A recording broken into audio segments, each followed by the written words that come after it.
Capítulo 5. As regras que ninguém lhe contou sobre dinheiro. O capítulo anterior, aprendemos as regras do jogo. Descobrimos a filosofia correta sobre o dinheiro e como administrá-lo e viver de acordo com o padrão de vida adequado aos seus ganhos atuais. Antes de seguirmos adiante, preciso confiar em você e acreditar que deu início às mudanças extremamente importantes que propus, já está fazendo os ajustes necessários e corretos em seu padrão e estilo de vida. Sem esses ajustes, eu sei que podem ser doloridos, tudo o que vou ensinar neste capítulo será em vão. Agora, você saberá como empatar esse jogo do dinheiro. Imagine que estamos em uma partida de futebol. Você entrou em campo com seu time, todo animado e confiante em uma vitória gloriosa. No entanto, há um pequeno detalhe: você nunca jogou futebol na vida e tampouco sabe as regras do esporte. Mas como você tem um time muito comprometido, animado e confiante, acredita fielmente que tudo dará certo. Começa o jogo. Você conhece as regras do basquete e julga serem parecidas.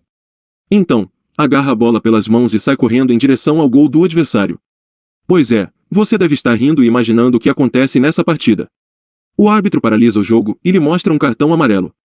Você é obrigado a passar a bola para o adversário, frustrado, sem entender absolutamente nada. Por incrível que pareça, a maior parte das pessoas joga o jogo do dinheiro, sem saber as regras corretas e acredita que tudo dará certo no final. E para piorar, a partida continua. Como você nem sabia que existe a função de goleiro, o seu gol fica totalmente desprotegido e o outro time adversário começa a fazer um gol atrás do outro. Imaginar uma partida de futebol assim pode ser hilário, mas, quando se trata do jogo do dinheiro, infelizmente muitas pessoas agem da mesma forma e perdem de goleada.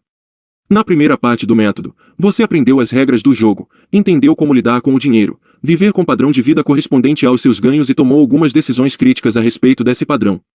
Agora, você pode jogar esse jogo do dinheiro, da maneira correta. No entanto, é comum nos depararmos com o seguinte pensamento: bem, eu aprendi as regras do jogo que você ensinou e estou muito confiante em aplicá-las e começar a viver da maneira correta, mas carrego comigo as feridas das decisões erradas que tomei no passado. Tenho muitas dívidas, o que devo fazer? As regras que vou ensinar não estão em livros sobre finanças e não são conservadoras, mas, pela minha experiência de anos ajudando centenas de pessoas a se livrar das dívidas, afirmo que entender essas regras talvez seja a única maneira de resolver esse problema e sair vencedor desse jogo. Voltando à nossa hilária partida de futebol. 45 minutos de partida já se passaram e seu time está perdendo de 13-0. Você está revoltado. Já avisou o árbitro que o jogo não é justo, pois não sabe suas regras e, como capitão do time, pede paralisação da partida para poder se familiarizar com as regras. Contudo, o juiz não mostra nenhum sinal de compaixão e interesse em atender ao seu pedido. E, para piorar, você percebe que o jogo está sendo corrompido, porque todas as decisões que o juiz toma favorecem o outro time, que está debochando de toda a situação, tirando sarro de sua cara a cada gol feito. Muitas vezes, temos essa sensação de impotência perante bancos e instituições financeiras. Parece que estão debochando da nossa ignorância. Com frequência, recebemos orientações e recomendações que não vão nos ajudar a melhorar. A nossa situação em alguns casos ocorre justamente o contrário. Estamos no intervalo do jogo. Inconformado com a situação, você se pergunta o que pode fazer para virar a partida. O que daria para fazer agora, a essa altura do campeonato? Motivar o time. Trocar um jogador ou outro. Quem sabe colocar mais atacantes. Será que com essas mudanças teremos alguma chance? Com certeza, você já sabe que não. O que nos resta fazer? Esse time só tem uma saída. Quebrar todas as regras e simplesmente não entrar mais em campo, avisando que não pretende terminar essa partida até que as condições de ganhar o jogo sejam justas e iguais para os dois lados. Até logo e obrigado.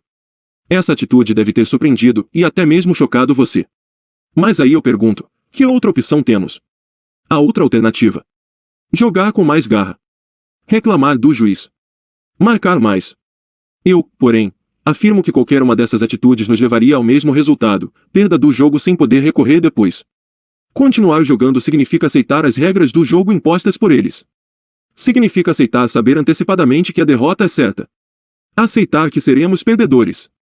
A atitude de não entrar mais em campo até que as regras sejam revistas pode parecer radical, mas tem um significado muito profundo: não estamos aceitando esse jogo, nem os resultados dele. Agora vamos parar de falar de futebol e discutir a vida real. Quando nos encontramos em uma situação na qual, por erros passados e por não conhecer as regras, estamos sem condições de quitar as dívidas, o que devemos fazer? O que fazer, por exemplo, quando não conseguimos mais pagar a fatura do cartão de crédito, pois esta já é bem maior que o nosso salário? Como agir quando não conseguimos pagar as parcelas em dia de um empréstimo que adquirimos tempos atrás? A que recorrer quando o cheque especial virou um buraco tão grande, fundo e desesperador, que nosso salário é engolido por ele sem deixar nenhum rastro? Já li vários livros sobre administração financeira que falam sobre dívidas, mas confesso que, embora sejam bons, nenhum consegue realmente orientar as pessoas de maneira clara e correta, apresentando uma solução definitiva para esse problema. Muitos livros sugerem falar com o gerente do banco para pedir orientação. Outros aconselham a fazer outros empréstimos com juros menores para quitar uma dívida. Há ainda os que ensinam qual das dívidas devemos pagar primeiro, quais deixar para pagar depois, etc. Mas para uma pessoa que está enrolada em muitas dívidas, qualquer uma dessas soluções só gera uma situação, um pouco de alívio para as cobranças de curto prazo e mais dívidas de longo prazo. Com o passar dos anos, cansei de ver pessoas que tinham um único empréstimo ou um único cartão de crédito com as finanças descontroladas e por falta de orientação tomaram atitudes erradas e se afundaram cada vez mais em empréstimos e dívidas. Neste capítulo, você vai aprender a solução definitiva e correta para seguir quando se encontrar endividado. Se tiver a atitude e a coragem suficientes para seguir as minhas orientações, garanto que, em um prazo de 12 meses, você quitará todas as suas dívidas e terá uma nova vida financeira. O método que ensino para resolver uma situação financeira complicada, com dívidas, empréstimos atrasados e cartões de crédito estourados é bem simples, porém seu sucesso depende da aplicação dele, passo a passo e integralmente.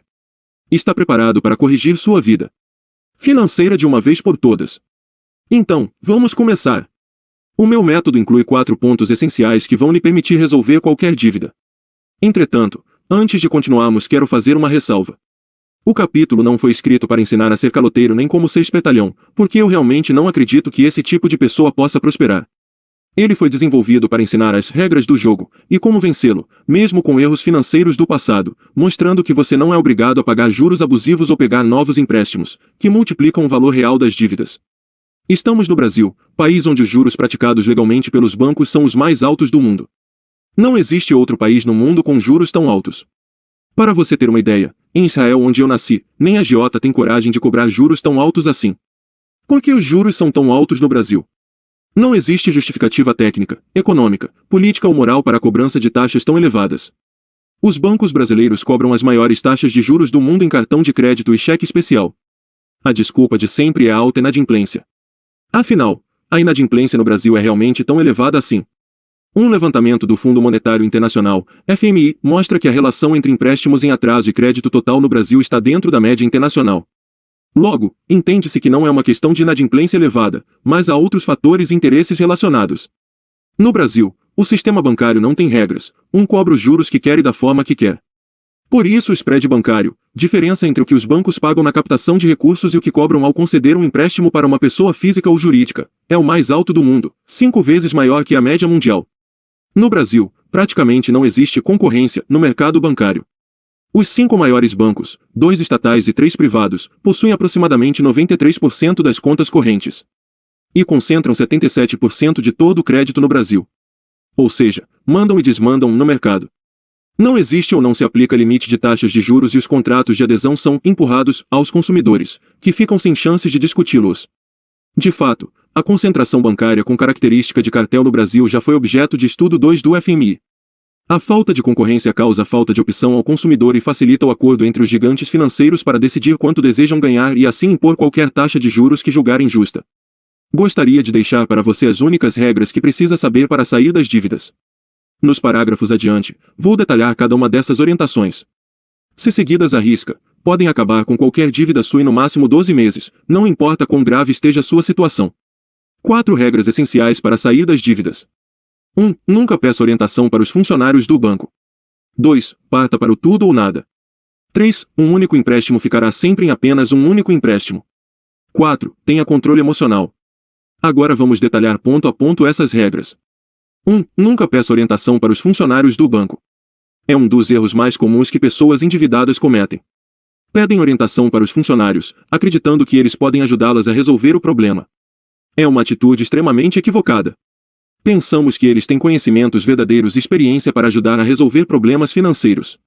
Desculpe-me, não quero decepcionar ninguém, mas eles não são capacitados para evitar que os seus clientes se endividem ainda mais, tampouco para ajudar a resolver definitivamente o seu problema. Infelizmente, temos de admitir que eles são treinados e preparados para lhe vender crédito, uma vez que esse é o carro-chefe de maior lucro de todas as instituições financeiras diante da legislação vigente no país. E digo mais, por vezes encontrará bancários ainda mais endividados que você. Triste saca. Funcionário do banco, na maioria das vezes, é tão vítima do sistema financeiro quanto o próprio cliente da instituição. Sua principal função é vender serviços e produtos financeiros do banco. E entre esses produtos, vale relembrar que estão empréstimos, cartões de crédito, cartas de crédito, limites de cheque especial, entre tantos outros. Portanto, o funcionário do banco não tem o menor interesse em ajudar você a solucionar definitivamente os seus problemas. Ele quer apenas convencê-lo de que um novo empréstimo, por exemplo, com um valor maior do que o já feito antes, ajudará a aliviar a dívida. Digo até que, com frequência, ele sabe que essa orientação não é a mais correta. No entanto, precisa atingir as altíssimas metas impostas. Então, entre escolher quem vai se sair melhor, ele opta por ele próprio, claro. Pensando no salário no final do mês, no dever cumprido como subordinado ao chefe, no sustento da família. E aí eu pergunto, qual dos dois é vítima do sistema? Os dois. No entanto, podemos avaliar que o gerente do banco apenas cumpriu uma obrigação, já você, como cliente endividado, criou outro problema para si. Então, você se saiu pior nessa situação. 2. Parta para o tudo ou nada. Gosto muito de falar sobre este ponto nas minhas palestras, porque gosto de observar a reação, muitas vezes espantada, no semblante da plateia. Vamos lá, a regra é muito simples. Serei claro e objetivo. Ou você paga toda a sua dívida por completo ou não abate um centavo sequer. É isso e ponto final. Você entenderá mais adiante. Quando as dívidas e os juros abusivos começam a prejudicar a sobrevivência da família e você tem a difícil escolha entre sobreviver ou quitar sua dívida, sem dúvida nenhuma a decisão a tomar é por sobreviver. Um exemplo, para não restar nenhuma dúvida. Se você tem um cartão de crédito que já passou do limite, só tem duas opções. A primeira, e obviamente a mais correta, é a quitação total, eu disse total, da fatura. A segunda opção, caso você não tenha condições financeiras para quitar totalmente a fatura, é não pagar nada. Não pagar a parcela mínima, parcial, nada. Você não paga um tostão sequer dessa fatura. Na atitude tudo ou nada não devemos aceitar outra opção. Isso vale para todos os tipos de dívida. Quitação total ou nada. É muito importante que você entenda o verdadeiro motivo para esse tipo de atitude. O que acontece com muitas famílias quando optam por pagar apenas parte das dívidas? Os juros abusivos cobrados no próximo mês simplesmente devorarão a importância que foi paga e a dívida não sairá do lugar. O que acontece com o pagamento parcial de uma dívida no Brasil, com os juros insanos praticados no país, nos dá a sensação de que estamos ateando fogo ao nosso dinheiro. Penso que nenhum ser humano, gozando de suas faculdades mentais, acharia esse método normal. Observe mais um exemplo prático. Vamos imaginar que você possui uma fatura com o limite ultrapassado, no valor de R$ 5.000. Você não tem condições de pagar o total, como não conhece as regras do jogo, decide pagar apenas o valor mínimo, de R$ 750, 15% do total. Esse percentual pode variar conforme a bandeira de cada cartão. Assim, você diminui a dívida para R$ 4.250, ok.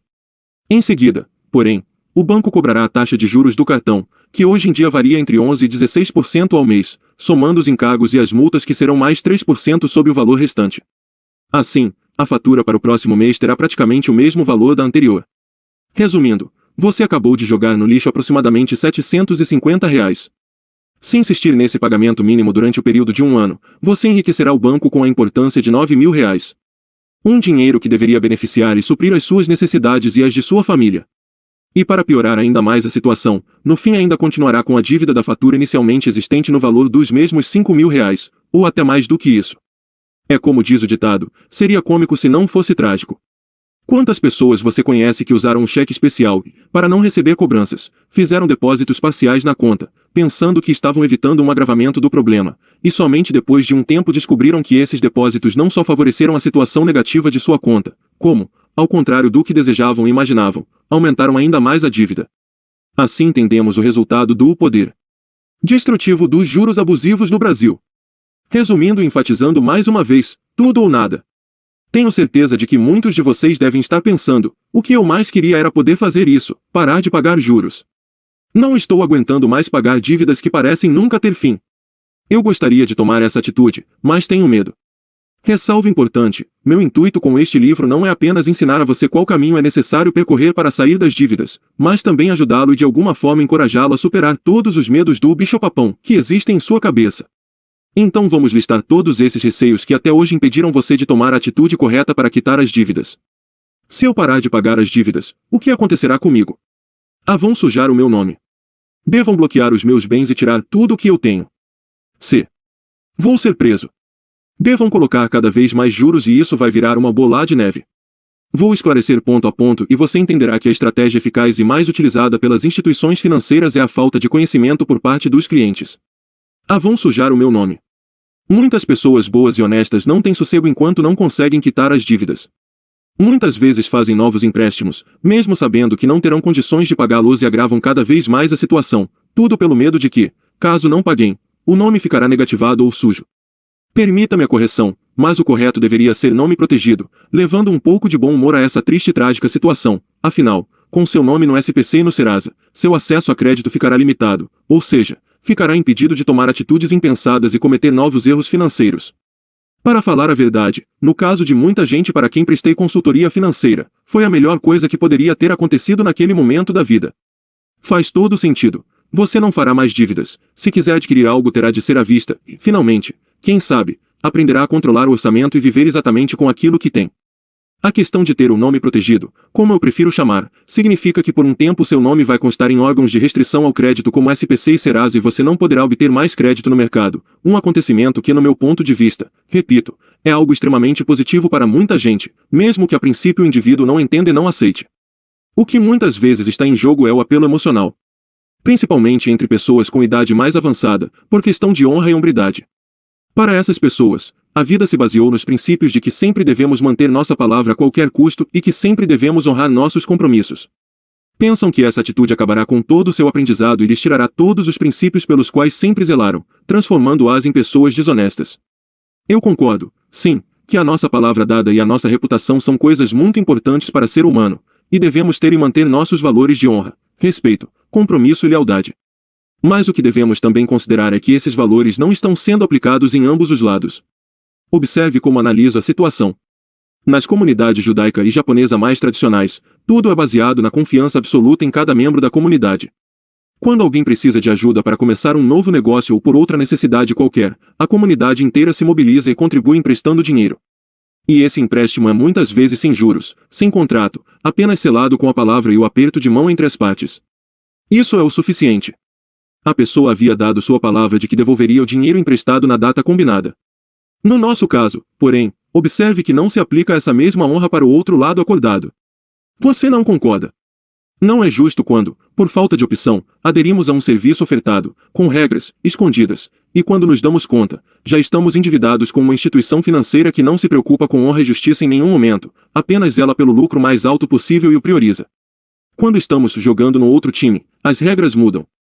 Por exemplo, quando emprestamos dinheiro ao banco, poupança, este nos paga a taxa máxima de 6% ao ano, mas quando voltamos ao nosso time, ao tomarmos um empréstimo, o banco pode cobrar até 400% de juros ao ano. Pode me mostrar onde estão a honra, a justiça entre as partes e a hombridade. Então, meu querido leitor, entendo perfeitamente que você tem os seus princípios e a sua palavra. Admiro, respeito e concordo com tudo isso.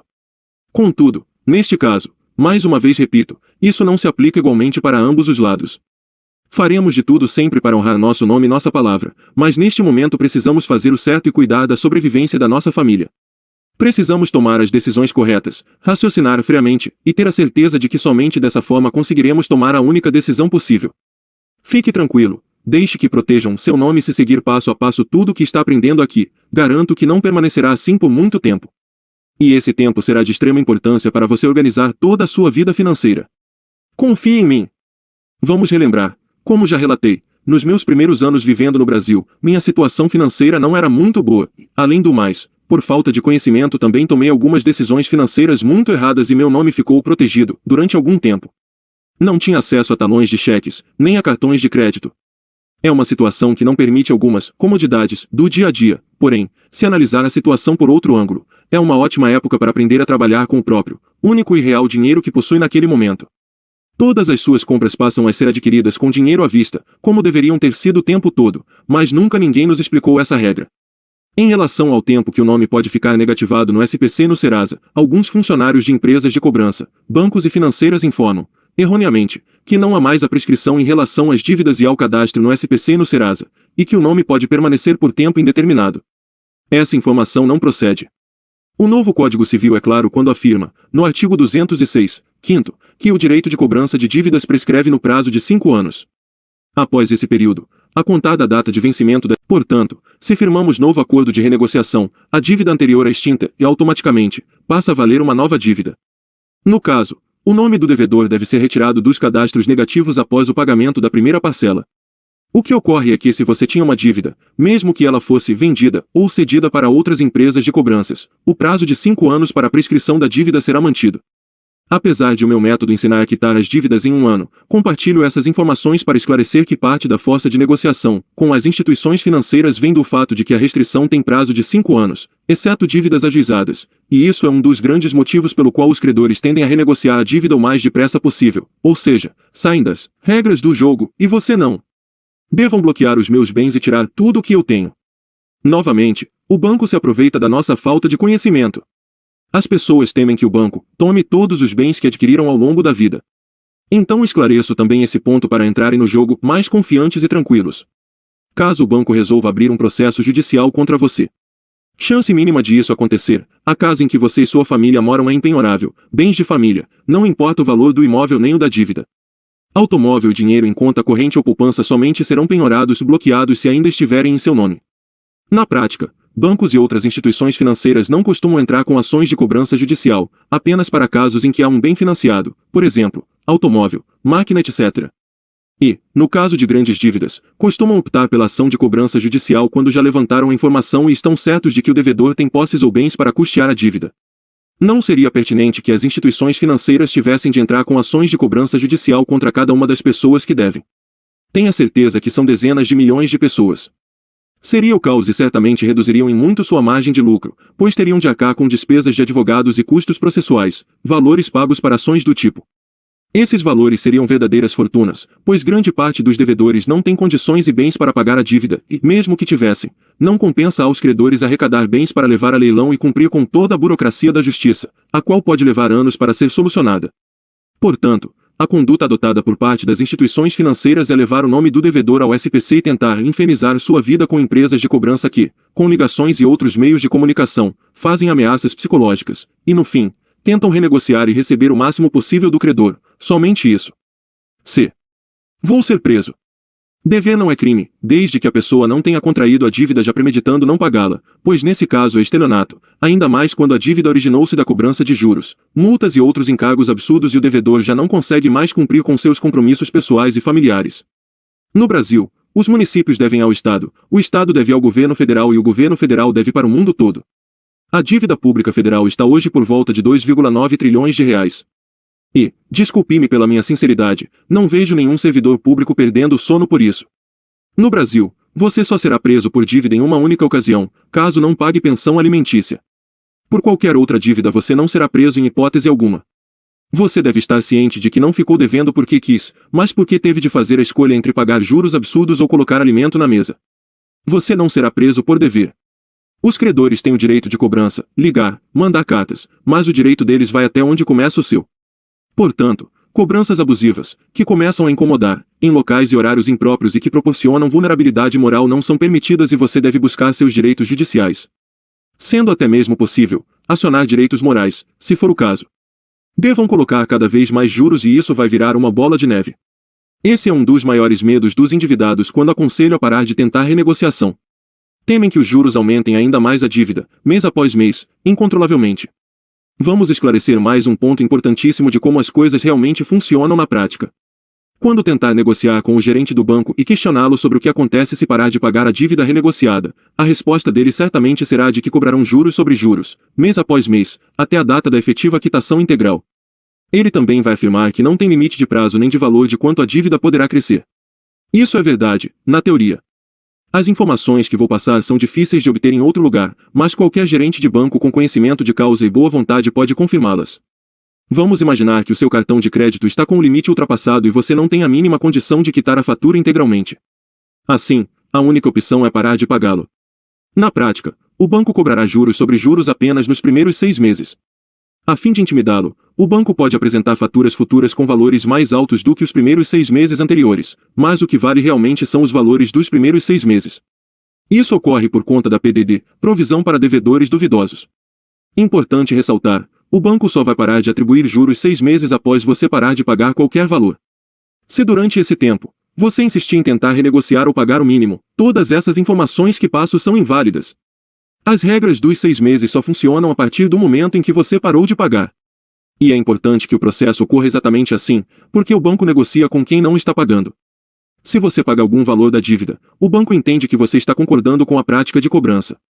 Portanto, a triste realidade é que se você insiste na renegociação até o seu limite máximo e faz pagamentos habituais da dívida, ficará nas mãos do sistema bancário, no qual as regras só beneficiarão o próprio banco, deixando você cada vez mais sem solução.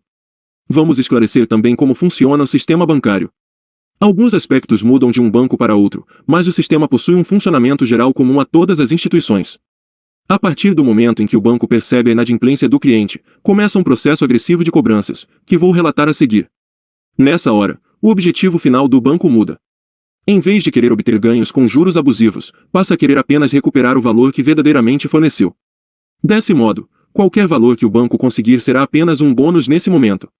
Começa então o verdadeiro processo de negociação. Esteja certo de que a negociação obviamente não se inicia assim que você parar de pagar, pois ainda ocorrerão as tenebrosas cobranças de todas as formas possíveis. Certamente será efetivado o processo de negativação do seu nome. Já afirmei, o direito de um começa onde acaba o do outro. Portanto, o credor tem todo o direito de inscrever o nome do devedor nessas instituições, e inclusive também pode efetivar todas as formas de cobranças cabíveis que já mencionei, o que sem dúvida pode prejudicar a sua vida privada. Vale lembrar que há soluções para alguns incômodos. As ligações telefônicas, por exemplo. Assim como os credores têm o direito de ligar, você também guarda todo o direito de não atender a chamada. Simples assim. Basta ativar o modo de bloquear a ligação no celular e instalar um detector de chamadas no telefone fixo. Não somos obrigados a ouvir desaforos e ameaças. Assim que detectarem que você definitivamente não está disposto a pagar a dívida, inicia-se o segundo estágio, da negociação. O banco tentará recuperar o valor emprestado, mas ofertará descontos sobre o valor total da dívida. E ressalto novamente, isso só ocorrerá se você tiver a atitude de parar de pagar renegociações mínimas, ou seja, quebrar as regras do jogo, impostas somente por eles. Nos tempos econômicos que estamos vivenciando hoje, cabe uma ressalva. Os bancos e as instituições financeiras estão mais vulneráveis a negociações que podem favorecer o cliente. Em outros momentos, isso poderia demorar um pouco mais para acontecer, chegando ao prazo de 1 ano para que a primeira proposta fosse enviada. Com essa situação econômica, os bancos também estão sofrendo muitas inadimplências, então as propostas começam a surgir no prazo de 6 meses ou até antes. Habitualmente, vão ofertar a princípio o valor total da dívida com um pequeno desconto. Conforme os meses vão passando, as propostas vão melhorando. O que você fará nesse momento? O seu plano é quitar todas as suas dívidas em 12 meses. O plano contém 2 passos iniciais. O primeiro você já aprendeu no capítulo anterior, viver com um padrão de vida mais baixo do que você pode, para sobrar dinheiro todo mês. O segundo passo é criar uma poupança, que chamará propositalmente de libertação das dívidas. Nessa poupança, você guarda uma importância X ao mês, com o único objetivo de quitar todas as suas dívidas. Uma dica: um valor razoável é 10% do valor original das dívidas. Tomando por base o exemplo anterior, a fatura de cartão de crédito de R$ 5.000, você poupará R$ 500 todos os meses e depois de 12 meses terá dinheiro suficiente para fazer uma contraproposta ao banco, que provavelmente será aceita, e assim obterá a tão esperada quitação integral da dívida, pelo valor que possui em mãos. Essa proposta, caso queira, pode ser feita antes dos 12 meses. Em algumas consultorias que prestei recentemente, o banco já começou a mandar e aceitar propostas com descontos interessantes já depois de apenas 4 meses. Nesse caso, sua postura deverá ser a seguinte: aceitam ou devo ofertar a outro credor? Caso o banco não aceite a sua proposta, não há problema algum. Você deverá manter o plano e em pouco tempo depois, pode confiar, o banco aceitará a proposta. Lembra-se de que depois de 5 anos o registro da dívida no Serasa vai prescrever. Pois é, o banco precisa tomar as providências o mais rápido possível para não perder o valor total. Por isso, conforme o tempo passa, o banco tende a aceitar qualquer valor, pois ele já a considera a dívida perdida. 3. Um único empréstimo ficará sempre em um único empréstimo. Aqui está um dos erros mais comuns que devedores cometem. Muitas vezes, fazemos um novo empréstimo no banco, a fim de solucionar o problema gerado por um antigo empréstimo, com parcelas menores, mas não atentamos a um detalhe importante: o valor total do empréstimo ficará ainda maior. Por exemplo, você fez um empréstimo de R$ 10.000. Seu plano inicial era devolver em 12 parcelas de R$ 1.100. Depois de pagar 2 parcelas, perdeu o seu emprego, ou teve baixa no faturamento do negócio. Assim, não consegue mais arcar com as parcelas. Retorna ao banco relatando o ocorrido sobre sua nova realidade e o banco oferta, a fim de ajudar, uma renegociação do empréstimo com um novo empréstimo de prazo maior e parcelas menores. Agora são 24 parcelas de R$ 800. Se você não conseguiu pagar as parcelas de R$ 1.100, também não conseguirá pagar as de R$ 800. Acredite! Talvez até consiga pagar as primeiras, mas, provavelmente, mesmo se esforçando, terá dificuldade em continuar e a dívida que antes era de R$ 10.000 passa a ser de R$ 19.000 e, se insistir em renegociar, ela seguirá aumentando. Relato a seguir a história de um aconselhamento financeiro que prestei a uma pessoa cheia de dívidas. O empréstimo dela era de mais de R$ 80.000. Quando questionei o valor alto, ele me respondeu, para minha surpresa até então, que esse empréstimo na verdade iniciou-se com apenas R$ 9.000, 8 anos antes. Desde o início ele não conseguiu pagar as parcelas e várias vezes ao longo dos anos já havia renegociado, trocando por um com prazo maior e parcelas menores, e o resultado, infelizmente, foi essa dívida monstruosa.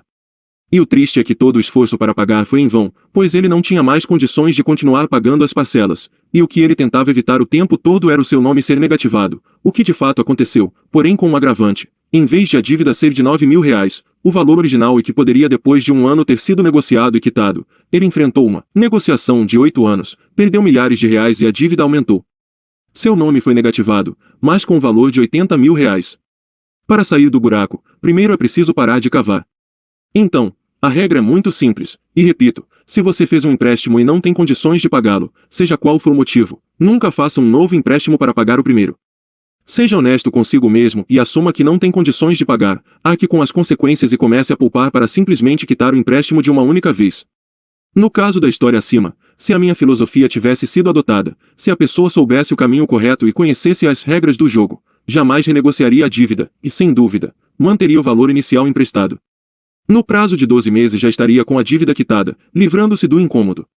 A história da Kátia é um relato autêntico semelhante ao de muitos indivíduos no Brasil. Acredito que você conheça outras pessoas que estejam vivendo da mesma maneira. Tudo começou em fevereiro de 2008, quando atingimos o limite do nosso cartão de R$ 9.500. Nesse momento, o valor era bem maior que nossos salários, consequentemente não conseguimos pagar o valor total da fatura. Foi quando caímos na armadilha de pagar o mínimo. Durante 18 meses, pagamos o mínimo acreditando que dessa forma um dia quitaríamos a dívida. Em outubro de 2010, meu esposo recebeu uma parte da herança de sua mãe e resolvemos quitar a dívida do cartão. Fomos até o banco com a intenção de negociar o valor e quitar com desconto, já que pagaríamos à vista. Para nossa surpresa, o banco não concedeu desconto nenhum, mesmo com a alegação de que nesses 18 meses já havíamos pago por volta de R$ 21.600 através do pagamento mínimo. Não adiantou nada. Descobrimos na prática que banco não negocia com bons pagadores.